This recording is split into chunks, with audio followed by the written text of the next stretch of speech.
ప్రేక్షకులకు నమస్కారం. ఈ వీడియో యొక్క ముఖ్య ఉద్దేశం సాయి సచ్చరితలోని 14వ అధ్యాయంలో ఉన్న ఒక విషయం గురించి మాట్లాడడానికి మాత్రమే. దీని అర్థం ఏంటో సాయిబాబా భక్తులు మాత్రమే చెప్పగలరు. సో దయచేసి మీరు కనుక సాయిబాబా భక్తులైతే ఈ 14వ అధ్యాయం యొక్క చివరి 2 పారాగ్రాఫ్ల యొక్క అర్థం చెప్పమని అందరినీ కోరుతున్నాను. ఒకవేళ మీకు తెలిసిన సాయిబాబా భక్తులు ఎవరైనా ఉంటే ఈ వీడియోని తప్పనిసరిగా వాళ్ళకు ఫార్వర్డ్ చేయాల్సిందిగా కోరుచున్నాను.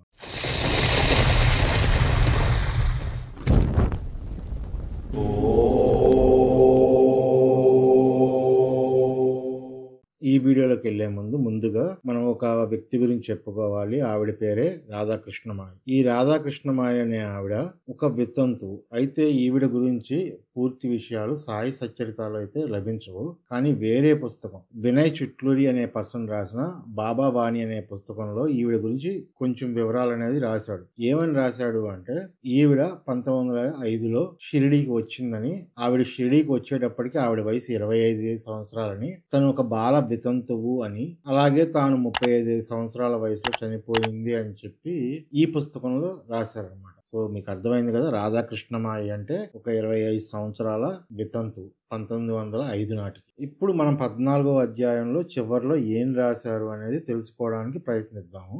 నేను మీకు స్క్రీన్ మీద చూపిస్తున్నాను కదండి, ఈ 2 పారాగ్రాఫ్లు 14వ అధ్యాయంలో చివరి పారాగ్రాఫ్ కాకుండా దాని ముందు 2 పారాగ్రాఫ్లు ఇవి. సో ముందు పారాగ్రాఫ్ లో ఏం చెప్తున్నారో చూద్దాం. నేను మీకోసం ఒక్కసారి చదువుతాను.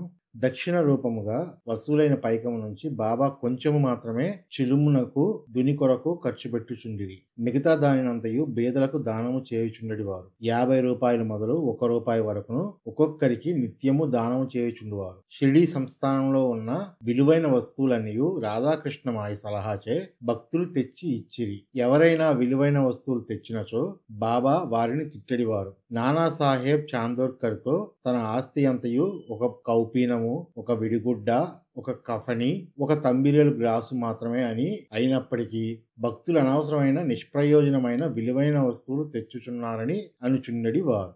ఈ పారాగ్రాఫ్ లో మనకి అర్థమయ్యేది ఏంటంటే, బాబా గారు తనకి వచ్చిన డబ్బులు ఏవైతే ఉన్నాయో దక్షిణ రూపంగా వసూలైన డబ్బులు మొత్తాన్ని కొంచెం భాగం మాత్రం చిలుము అంటే గంజాయి తాగే ఒక వస్తువు, అది గంజాయి తాగుతారు దాంతో.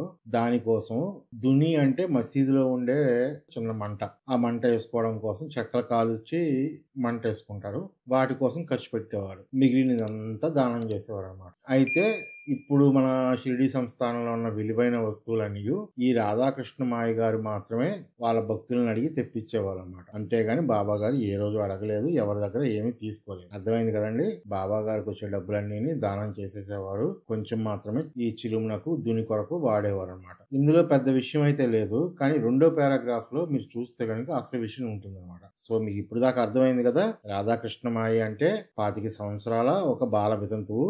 ఆవిడ షిరిడీలో ఉండేది. ఆవిడ సలహా మేరకు భక్తులందరూ విలువైన వస్తువులు తెచ్చి ఇచ్చేవాళ్ళు. ఇప్పుడు 2వ పారాగ్రాఫ్కి వెళ్తే గనుక, మన పారమార్థికమునకు ఆటంకములు 2 గలవు. మొదటిది స్త్రీ, రెండవది ధనము. షిరిడీలో బాబా ఈ 2 సంస్థలను నియమించి ఉన్నారు.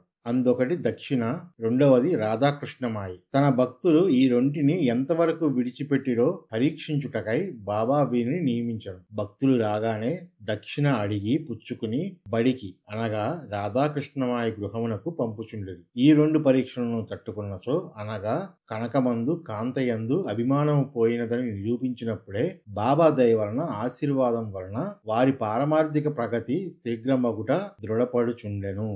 ఈ 2వ పారాగ్రాఫ్ ని మళ్ళీ ఒక్కసారి సెంటెన్స్ బై సెంటెన్స్ చదివి అర్థం చేసుకునే ప్రయత్నం చేద్దాము. అయితే మనకి ఇంతకు ముందు వరకు తెలిసిన విషయం ఏంటంటే, రాధాకృష్ణమాయి గారు 25 సంవత్సరాల బాల వితంతువు. ఆవిడ చిన్నప్పుడే భర్త చనిపోయారు. 25 సంవత్సరాలు ఉన్నప్పుడు షిరిడీకి వచ్చారు. 35 సంవత్సరాల వయసులో చనిపోయారు. అది వేరే పుస్తకం ద్వారా మనకు తెలిసింది. ఇక్కడ మొదటి పారాగ్రాఫ్ లో మనకు ఆల్రెడీ ఏం చెప్పారు అంటే, రాధాకృష్ణమాయ గారు భక్తులకు మంచి మంచి సలహాలు ఇచ్చి విలువైన వస్తువుల్ని తీసుకొచ్చి షిరిడీ సంస్థానంలో ఉంచారు అని చెప్పేసి చెప్పారు. ఇప్పుడు 2వ పారాగ్రాఫ్ వరకు చదువుదాం. మన పారమార్థికం అంటే పరమార్థం కోసం ఆటంకాలు 2 ఉన్నాయి. అందులో ఒకటి స్త్రీ, రెండోది ధనం. స్త్రీ అంటే కాంత, రెండోది ఏమో డబ్బు. షిరిడీలో దీనికోసం అని బాబా గారు 2 సంస్థలు నియమించారు. అందులో ఒకటి దక్షిణ, రెండవది రాధాకృష్ణమాయ. ఇప్పుడు దక్షిణ అంటే ఏ కేటగిరీలోకి వస్తుంది? అది ధనం. డబ్బు ఇస్తాం కాబట్టి అది ధనము అనే కేటగిరీలోకి వస్తుంది. మరి రెండోది రాధాకృష్ణమాయ. మనకి ఇంత ముందు చెప్పిన 2 ఆటంకాలు ఏంటి? ఒకటి స్త్రీ, రెండోది ధనం. ధనం అంటే దక్షిణ కాబట్టి స్త్రీకి రాధాకృష్ణమాయ. సో బాబా గారు ఏం చేసేవారు అంటే తన భక్తులు ఈ రెండింటిని స్త్రీ మరియు ధనం అంటే దక్షిణ మరియు రాధాకృష్ణమాయని ఎంతవరకు విడిచిపెట్టేవారో పరీక్షించడానికి వీళ్ళని నియమించారు. సో బాబా గారు లిటరల్ గా ఇక్కడ చేసింది ఏంటి అంటే భక్తులు రాగానే దక్షిణ అడిగి తీసుకునేవారు, వారిని వెంటనే బడికి అంటే రాధాకృష్ణమాయ దగ్గరికి పంపేవారు. ఆ 2 పరీక్షలు తట్టుకుంటే గనుక ఆయనకు బాబా ఆశీర్వాదం లభించినట్టు. అంతా అయిపోయిన తర్వాత రాధాకృష్ణమాయ గారు విలువైన వస్తువులను తీసుకొచ్చి షిరిడి సంస్థానంలో పెట్టారు. మేము చదువుతుంది కరెక్టేనా? సాయి భక్తులు సమాధానం చెప్పండి. దీనికి ఇంకా వేరే ఆత్మీయ అర్థం ఏమైనా ఉందా?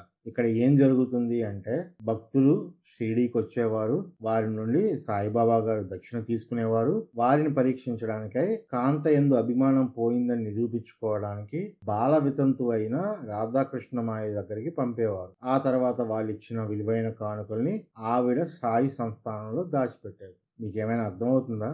దయచేసి మీకు అర్థమైతే కనుక కామెంట్ చేయండి. ఒకవేళ మీకు అర్థం కాకపోయినా లేకపోతే మీకు తెలిసిన సాయి భక్తులు ఎవరైనా ఉంటే కనుక వారికి ఈ వీడియో పంపి వారి నుంచి సమాధానం రాబట్టడానికి ప్రయత్నించండి. మీకు ఇక్కడ అర్థమవుతుంది కదా ఈ పారాగ్రాఫ్ లో ఆయన ఏం చెప్పారు అనేది. ఇది నేను సొంతంగా పుట్టించిన కాగితం కాదండి. సాయి సచ్చరితలోని 14వ అధ్యాయంలో చివరి నుంచి 2వ పేర 3వ పేర మీరు కావాలంటే తీసి చదవచ్చు. ఆన్లైన్ లో వాళ్ళ వెబ్సైట్ లో కూడా ఉంది. వీడియో చివరి దాకా చూసారు అంటే మీకు నచ్చే ఉంటుంది. సో దయచేసి ఒక లైక్ చేసి మీ ఫ్రెండ్స్ అందరికీ షేర్ చేయండి. సబ్స్క్రైబ్ చేసుకోకపోతే వెంటనే సబ్స్క్రైబ్ చేసుకోండి. ఇంకా సెలవు. జై శ్రీరామ్, జై హో భారత్.